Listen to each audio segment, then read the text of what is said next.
அக்யூஸ்டுக்கு உண்ட நிலைப்பாடு. இதுதான் அந்த செக்ஷன் 249ல சொல்லப்பட்ட விஷயம்.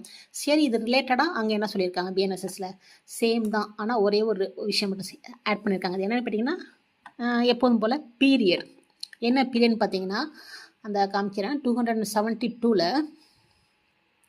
அந்த தேர்ட் லைனில் சொல்லியிருக்காங்கம்மா பிஎன்எஸ்எஸ்ல ஆஃப்டர் கிவிங் 30 days, அதாவது ஒரு 30 நாள் நீங்கள் டைம் கொடுத்த அப்புறம் தான் இந்த ப்ரொசீஜரை நீங்கள் எடுக்க முடியும்னு சொல்லிட்டு பிஎன்எஸ்எஸ்ல கம்ப்ளைண்ட் சாதகமாக கொஞ்சம் டைம் கொடுத்துருக்காங்க. சரிங்களா, இதுதான் இந்த ஆப்சன்ஸ் ஆஃப் கம்ப்ளைண்ட் சம்பந்தமாக உள்ள விஷயங்கள். இப்போ லாஸ்ட் செக்ஷன் காம்பன்சேஷனுக்கு ஃபஸ்ட்டு சிஆர்பிசியில் போயிடுவோம். அதை மட்டும் மெதுவாக ஒன்று ஒன்றா பார்த்துக்கலாம். Compensation for accusation without reasonable cos.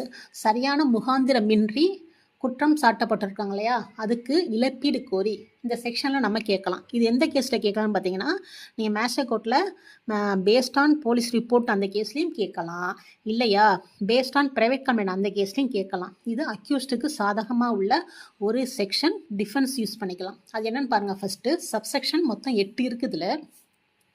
அதில் ஃபஸ்ட்டு சப்செக்ஷன் என்ன சொல்லியிருக்காங்கன்னா, அதாவது if in any case instituted, any கேஸ்னால் வாரண்ட் கேஸு, சம்மன் கேஸ் எதுவும் இருந்தாலும் ஓகே, அந்த கேஸ் அதாவது warrant case based on police report or based on private complaint எந்த கேஸ்லையும் சரி, நீங்கள் என்ன பண்ணுறாங்கன்னா, ஒரு அக்யூஸ்டாக இருந்தாலும் சரி, நிறைய அக்யூஸ்ட் இருந்தாலும் சரி, எல்லாருக்கும் சேர்த்து ஏன் நீங்கள் காரணமே இல்லாமல் இந்த கேஸை வந்து தாக்கல் பண்ணீங்கன்னு சொல்லிட்டு அவங்களுக்கு ஒரு சோகாஸ் நோட்டீஸ் அனுப்புவாங்க. அதான் சப்செக்ஷன் 1ல் சொல்லியிருக்காங்க.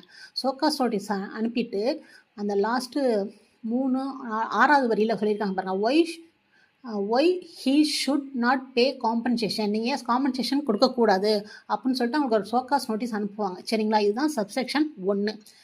அடுத்து சப்செக்ஷன் 2ல் என்ன சொல்லியிருக்காங்கன்னா, அப்போது இந்த magistrate shall record and consider any cause. அப்படி ஏதாவது அவங்க வந்து காரணம் சொன்னாங்கன்னா அதை வந்து பதிவு செஞ்சுட்டு அதை பரிசீலனை செஞ்சு என்ன பண்ணுவாங்கன்னா, அந்த கம்ப்ளைண்ட்டுக்கும் அந்த இன்ஃபர்மெண்ட்டுக்கும் காமிச்சிட்டு அதுக்கப்புறம் மற்றும் அந்த மேஜிஸ்ட்ரேட்டு இஃப் சாட்டிஸ்ஃபை நினச்சா அந்த அவங்க சொன்ன காரணம் வந்து ரீசனபிளாக இல்லை, நோ ரீசனபிள் கிரவுண்டு அப்படின்னு நினச்சிட்டாங்க. என்ன பண்ணுவாங்க, இந்த அமௌண்ட்டை போடுவாங்க.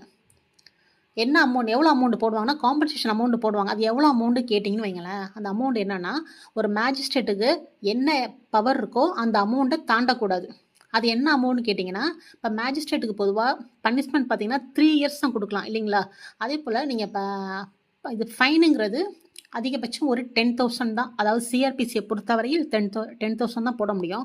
அப்போ இங்கே நம்ம சிஆர்பிசி தானே பார்த்துட்ருக்கோம் இல்லையா. அப்போ நீங்கள் சிஆர்பிசியை மைண்டில் வச்சுக்கிட்டு 10,000க்கு மிகாமல் தான் இந்த ஃபைன் அமௌண்ட்